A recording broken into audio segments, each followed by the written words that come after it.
My fellow scholars, today we continue the story of A Dance in Fire with volumes 3 and 4. Previously, we read the story of Scotti as he left his humble home, his life in the Imperial City, en route to meet up with a friend down in the great city, or the great, land of Valenwood. He was robbed on his way there, but he made it to the city, and then he was almost killed when he got drunk and woke up hungover in the morning, and now he's finally met his friend, or he's gonna... no, he went to the inn where he's supposed to meet his friend, but then he instead got a letter from him that was, left for him. Yeah. So let's check it out. Volume 3. Dance in Fire. Also, Volume 3, Chapter 3, same thing. Mother Pascost disappeared into the sordid hole that was her tavern and emerged a moment later with a scrap of paper from Lytus Juris's familiar scrawl. Decemus Scotti held it up before a patch of sunlight that had found its way through the massive boughs. I still don't know how to say that. Bows, whatever. Of the Tree City in Red. Scotti! So you made it to Falinesti, Valenwood. Congratulations! I'm sure you had quite a adventure getting here. Unfortunately, I'm not here anymore, as you probably guess. There's a town downriver called Athik-Im-At. Get a boat and join me. It's ideal. I hope you brought a lot of contracts, because these people need a lot of building done. They were close to the war, you see, but not so close they don't have any money left to pay. Haha. Meet me down here as soon as you can. Juris, this dude's got him walking all over the freaking place. So, Scotti pondered. Juris had left Falinesti and gone to some place called Athi. Given his poor penmanship and ghastly spelling, it could equally well be Athi, Afi, Othri, Imthri, Yurtha, or Kremeka. How could it have been that one?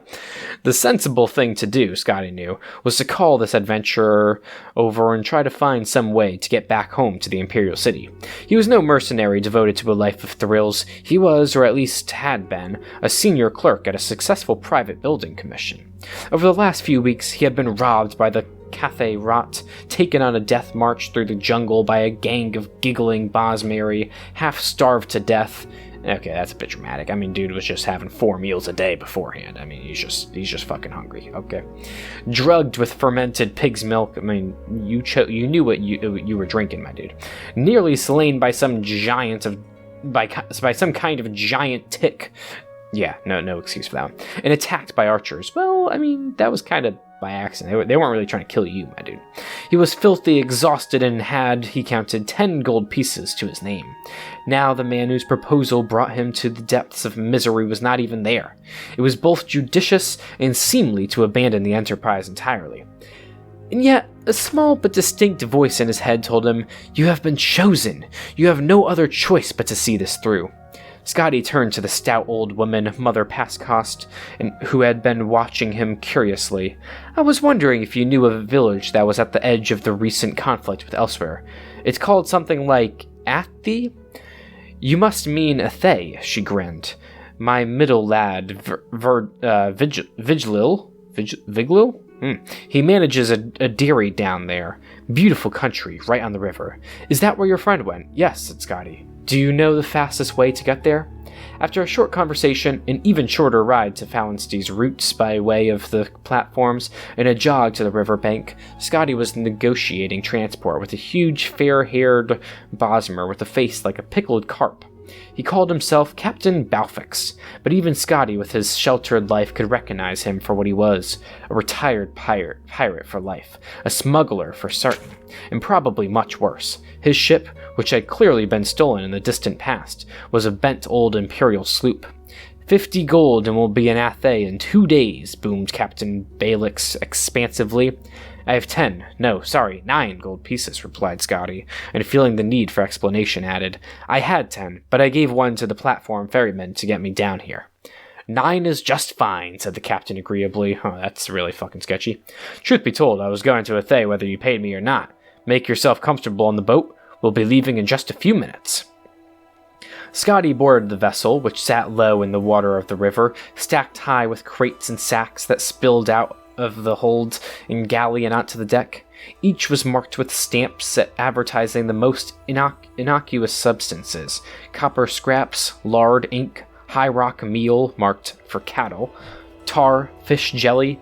Scotty's imagination reeled, picturing what sorts of illicit imports were truly aboard. It took more than those few minutes for Captain Balfix. You guys are all very eager to get to this place. I mean, you're gonna take a 41 gold discount and like join this freaking pirate. This is very sketchy stuff. It took more than those few minutes for Captain Balfix to haul in the rest of his cargo, but in an hour the anchor was up and they were sailing downriver towards Athay. The green-gray water barely rippled, only touched by the fingers of the breeze. Lush plant life crowded the banks, obscuring from sight all the animals that sang and roared at one another. Lulled by the serene surroundings, Scotti drifted to sleep. At night, he awoke and gratefully accepted some clean clothes and food from Captain Balfix. "Why are you going to Athay, if I may ask?" quieted the Bosmer. "I'm meeting a former colleague there. He asked me to come down from the Imperial City where I worked for the Atreus Building Commission to negotiate some contracts." Scotti took another bite of the dried sausages they were sharing for dinner. "We're going to try to repair and refurbish whatever bridges, roads, and other structures that got damaged in the recent war with the Khajiit. It's been a hard 2 years," the captain nodded his head, "though I suppose good for me and the likes of you and your friend. Trade routes cut off. Now they think there's going to be war with the Somerset Isles. You hear that? You heard that?" Scotti shook his head. "I've done my share of smuggling skooma down the coast, of course, even helping some revolutionary types escape the Maine's wrath. But now the wars have made me a legitimate trader, a businessman. The first casualties of war is always the corrupted." Interesting. Scotti said he was sorry to hear that, and they lapsed into silence as he just admits to all of his crimes, watching the stars and moon's reflection on the still water. The next day, Scotti awoke to find the captain wrapped up in his sail, torpid from alcohol, singing in a low, slurred voice. When he saw Scotti rise, he offered his flagon of jaga. "I learned my lesson during revelry at Western Cross." The captain laughed and then burst into tears. "I don't want to be legitimate. Other pirates I used to know are still raping and stealing and smuggling and selling nice folk like you into slavery. I swear to you, I never thought the first time that I ran a real shipment of legal goods that my life would turn out like this. Oh, I know, I could go back to it, but Bondar knows not after all I've seen. I'm a ruined man." Scotti helped the weeping Mur out of the sail, murmuring words of reassurance. Then he added, "Forgive me for changing the subject, but we are here." "Wait, but where are we?" "Oh," moaned Captain Balfix miserably. "We made good time. Athay's right around the bend in the river." "Then it looks like Athay's on fire." "Oh, shit," said Scotti, pointing. A great plume of smoke, black as pitch, was rising above the trees. As they drifted around the bend, they next saw the flames, and then the blackened skeletal remains of the village. Dying, blazing villagers leapt from rocks into the river. A cacophony of wailing met their ears, and they could see roaming along the edges of the town the figures of Khajiit soldiers bearing torches. "Bondar bless me," slurred the captain. "The war's back on." "Oh no," whimpered Scotti. The sloop drifted with the current toward the opposite shore, away from the fiery town. Scotti turned his attention there, and the sanctuary it offered. Just a peaceful arbor, away from the horror. There was a shudder of leaves in 2 of the trees, and a dozen lithe Khajiit dropped to the ground, armed with bows. "They see us," hissed Scotti. They've got bows." "Well, of course they have bows," snarled Captain Balfix. "We Bosmer may have invented the bloody things, but we didn't think to keep them secret, you bloody bureaucrat." "Now they're setting their arrows on fire." "Yes, they do that sometimes." "Captain, they're shooting at us. They're shooting at us with flaming bows." "Ah, so they are," the captain agreed. "The aim here is to avoid being hit." Wow, how astute of him to say. But hit they were, and very shortly thereafter. Even worse, the second volley of arrows hit the supply of pitch, which ignited in a tremendous blue blaze. Scotti grabbed Captain Balfix and they leapt overboard just before the ship and all its cargo disintegrated. The shock of the cold water brought the Bosmer into temporary sobriety. He called to Scotti, who was already swimming as fast as he could toward the bend. Master Decemus, I don't know. Where do you think you're swimming to? Back to Felinsti, cried Scotti. It will take you days, and by the time you get there, everyone will know about the attack on Athay. You'll never let anyone they don't know in. The closest village downriver is Granos. Maybe they'll give us shelter.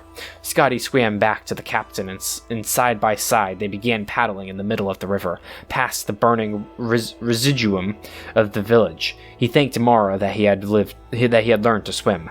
Many a Cyrodiil did not, as largely landlocked as the imperial province was. Had he been raised in Mur-Kurup or Ardamun, he might have been doomed, but the imperial city itself was encircled by water, and every lad and lass there knew how to cross without a boat. I feel like I never see people ever swimming over there, but sure. Even those who grew up to be clerks and not adventurers.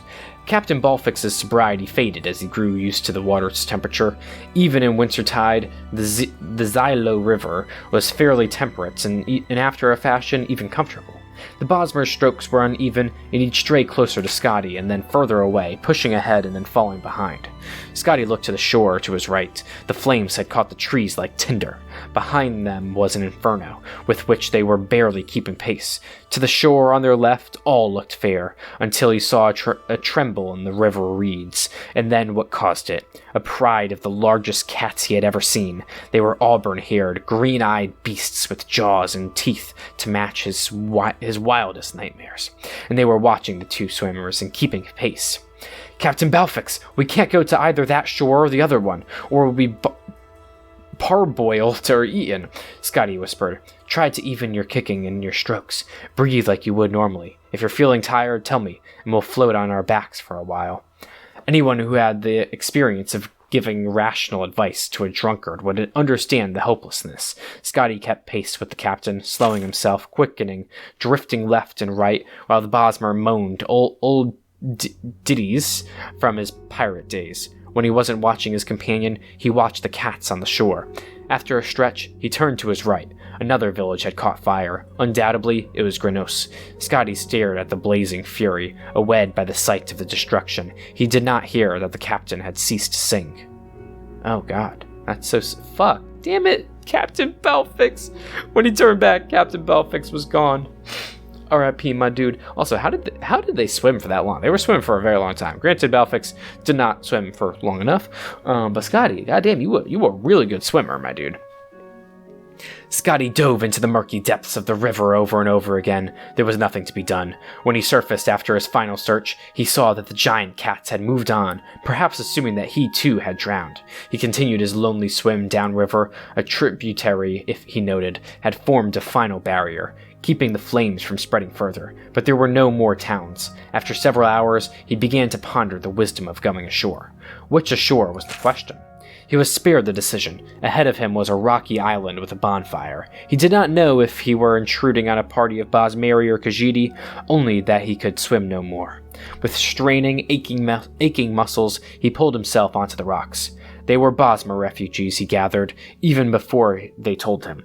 Roasting over the fire was the remains of one of the giant cats that had been stalking him through the jungle on the opposite shore. Senshi tiger, said one of the young warriors ravenously. It's no animal. It's as smart as any Cathay rats or Ohms or any other bleeding Khajiit. Pity this one drowned. I would have gladly killed it. You'll like the meat, though, sweet from all the sugar these asses eat. What? Scotti did not know if he was capable of eating a creature as intelligent as a man or Mur, but he surprised himself, as he had done several times over the last days. It was rich, succulent, and sweet, like sugared pork. God, you really enjoyed that, my dude. But no seasoning had been added. Fucking A, dude. What? What? You like kinda cool with that. You were a bit too cool with. I know it's not cannibalism, but it kind of feels like it anytime like you eat some sort of animal, like humanoid animal in this game. Kind of weird. He surveyed the crowd as he ate, a sad lot, some still weeping for lost family members. They were the survivors of both the villages of Granos and Athay, and war was on every person's lips. Why had the Khajiit attacked again? Why, specifically directed at Scotti, as a Cyrodiil? Why was the Emperor not enforcing peace in his provinces? I was to meet another Cyrodiil, he said to a Bosmer maiden, who he understood to be from Athay. His name was Laedus Juris. I don't suppose you know what might have happened to him. I don't know your friend, but there were many Cyrodiils in Athay when the fire came, said the girl. Some of them, I think, left quickly. They were going to Vindicai, inland, in the jungle. I am going there tomorrow, so are many of us. If you wish, you may come as well. Scotti nodded solemnly. He made himself as comfortable as he could in the stony ground of the river island, and somehow, after much effort, he fell asleep. But he did not sleep well. Okay. Chapter 4. Not too long. Chapter 4. 18 Bosmeri and 1 Cyrodiilic former senior clerk for an imperial building commission trudged through the jungle westward from the Xylo River to the ancient village of Vindicai. We're really just going on a big tour of Valenwood, and I actually love this. It's a pretty dumb story, but it reminds me of like a kid's story, you know, like a young adult story, just kind of going around visiting all the places, learning about the cultures and whatnot. For Scotti, the jungle was hostile, unfamiliar ground. The enormous vermiculated trees filled the bright morning with darkness and resembled nothing so much as grasping claws bent on impeding their progress. Even the fronds of the low plants quivered with malevolent energy. What was worse, he was not alone in his anxiety. His fellow travelers, the natives who had survived the Khajiit attacks on the villages of Granos and Athay, wore faces of undisguised fear. There was something sentient in the jungle, and not merely the mad but benevolent indigenous spirits. In his peripheral vision, Scotti could see the shadows of the Khajiit following the refugees, leaping from tree to tree. When he turned to face them, the lithe forms vanished into the gloom as if they had never been there. But he knew he had seen them, and the Bosmeri saw them too, and quickened their pace. After 18 hours, bitten raw by insects, scratched by 1,000 thorns, they emerged into a valley clearing. It was night, but a row of blazing torches greeted them, illuminating the leather-wrought tents and jumbled stones of the hamlets of Vindicai. At the end of the valley, the torches marked a sacred site, a gnarled bower of trees pressed close together to form a temple. Wordless, the Bosmeri walked to the torch arcade toward the trees. Scotti followed them. When they reached the solid mass of living wood with only one gaping portal, Scotti could see a dim blue light glowing within. A low, sonorous moan from 100 voices echoed within. The Bosmeri maiden he had been following held out her hand, stopping him. You know, I will also say, when they do, I kind of hope that they put Valenwood in and elsewhere together. Because I feel like they're kind of small provinces, so like if they put them together, it would probably be like maybe a little bit bigger than Skyrim. Probably like 1.25 or 5 times the size of Skyrim. But that would allow for a lot of really unique like culture war battles between the two. I think that would be really cool. And definitely an idea that they should ponder. But they're not going to get there for probably a while anyway. You do not understand, but no outsider, not even a friend, may enter, she said. This is a holy place. Scotti nodded and watched the refugees march into the temple, heads bowed. Their voices joined with the ones within. When the last wood elf had gone inside, Scotti turned his attention back to the village. There must be food. He's always thinking about food. There must be food to be had somewhere. A tendril of smoke and a faint whiff of roasting venison beyond the torchlight led him. They were 5 Cyrodiils, 2 Bretons, and a Nord. The group gathered around a campfire of glowing white stones, pulling steaming strips of meat from the cadaver of a great stag. At Scotty's approach, they rose up, all but the Nord, who was distracted by his hunk of animal flesh. Good evening, sorry to interrupt, but I was wondering if I might have a little something to eat. I'm afraid I'm rather hungry, after walking all day with some refugees from Granos and Athay. They bade him to sit down and eat, and introduce themselves. So the war's back on, it seems, said Scotti amiably. Best thing for these effete do-nothings, replied the Nord in between bites. I've never seen such a lazy culture. Now they've got the Khajiit striking them on land, and the High Elves at sea. If there's any province that deserves a little distress, it's damnable Valenwood. God, what a fucking dick. I don't see how they're so offensive to you, laughed one of the Bretons. They're congenital thieves. Congenital? I know what that means. They're congenital thieves, even worse than the Khajiit, because they are so blessed, meek in their aggression. The Nord spat out of a gob of fat which sizzled on the hot stones of the fire. They spread their forests into territory that doesn't belong to them, slowly infiltrating their neighbors, and they're puzzled when elsewhere shoves back at them. They're all villains of the worst order. Jeez. What are you doing here? Asked Scotti. I'm a diplomat from the court of Genea, muttered the Nord, returning to his food. A diplomat? You don't really sound like one, my dude. What about you? What are you doing here? Asked one of the Cyrodiils. I work for Lord Atreus. Oh my god, how many times I gotta fucking hear this part? I work for Lord Atreus' building commission in the Imperial City, said Scotti. One of my foreign colleagues suggested that I come down to Valenwood. He said the war was over and I could contract a great deal of business for my firm, rebuilding what was lost. One disaster after another, and I have lost all my money. I'm in the middle of a rekindling of war, and I cannot find my former colleague. I mean, my dude, the war is back on, so, like, you should probably hold off on repairing stuff. Your former colleague, murmured another of the Cyrodiils, who had introduced himself as Regulus. He wasn't by any chance named Litus Juris, was he? You know him? He lured me down to Valenwood in nearly the exact same circumstances. I couldn't have seen that coming, smiled Regulus grimly. I worked for your employer's competitor, Lord Venek's men, where Litus Juris also formerly worked. He wrote to me asking that I represent an imperial building commission and contract some post-war construction. I had just been released from my employment, and I thought that if I brought some new business, I could have my job back. Juris and I met in a Thay, and he said he was going to arrange a very lucrative meeting with the Sylvanar. Scotti was stunned. Where is he now? I'm no theologian, so I couldn't say, Regulus shrugged. He's dead. When the Khajiit attacked the Thay, they began by torching the harbor where Juris was readying his boat. Or, I should say, my boat, since it was purchased with the gold I brought. By the time we were even aware of what was happening enough to flee, everything by the water was ash. Khajiit may be animals, but they know how to arrange an attack. I think they followed us through the jungle, to Vindasai, said Scotti nervously. There was definitely a group of something jumping along the treetops. Probably following us to this very location right now. Probably one of the monkey folk, snorted the Nord. Nothing to be concerned about. When we first came to Vindasai and the Bosmeri all entered that tree, they were furious, whispering something about unleashing an ancient terror on their enemies, the Breton shivered, remembering. They've been there ever since, for over a day and a half now.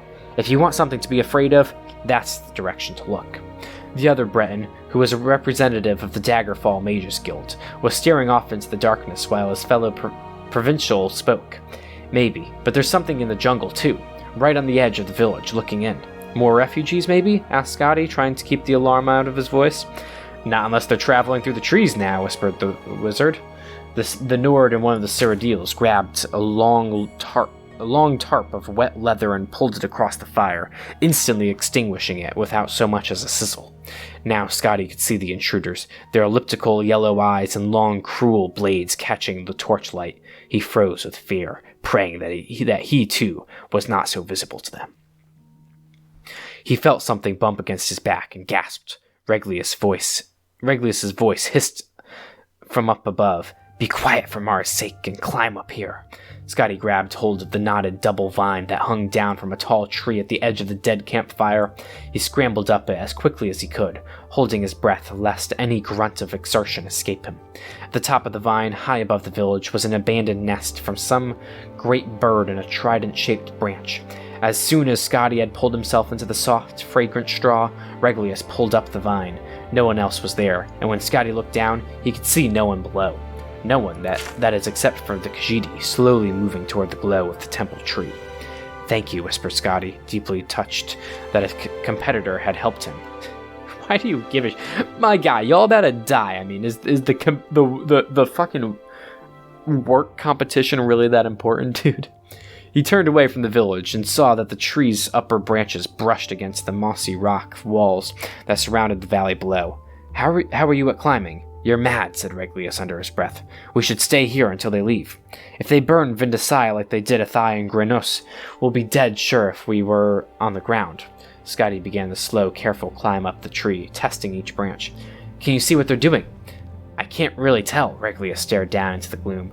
They're at the front of the temple. I think they also have, it looks like long ropes trailing off behind them, off into the pass. Scotti crawled onto the strongest branch that pointed toward the wet, rocky face of the cliff. It was not a far jump at all, so close, in fact, that he could smell the moisture and feel the coolness of the stone. But it was a jump nevertheless, and in his history as a clerk, he had never before leapt from a tree 100 feet off the ground to a sheer rock. He pictured in his mind's eye the shadows that had pursued him through the jungle from the heights above, how their legs coiled to spring, how their arms snapped forward in an elegant, fluid motion to grasp. He leapt. His hands grappled for rock, but long, thick cords of moss were more accessible. He held hard, but when he tried to plant his feet forward, they slipped up skyward. For a few seconds, he found himself upside down before he managed to pull himself into a more conventional position. There was a narrow outcropping jutting out of the cliff where he could stand and finally exult. Regulus! Regulus! Regulus! Scotti did not dare to call out. Wait, what? He did say that, or he didn't say that? I don't know. In a minute, there was a shaking of branches, and Lord Vinnick's men emerged.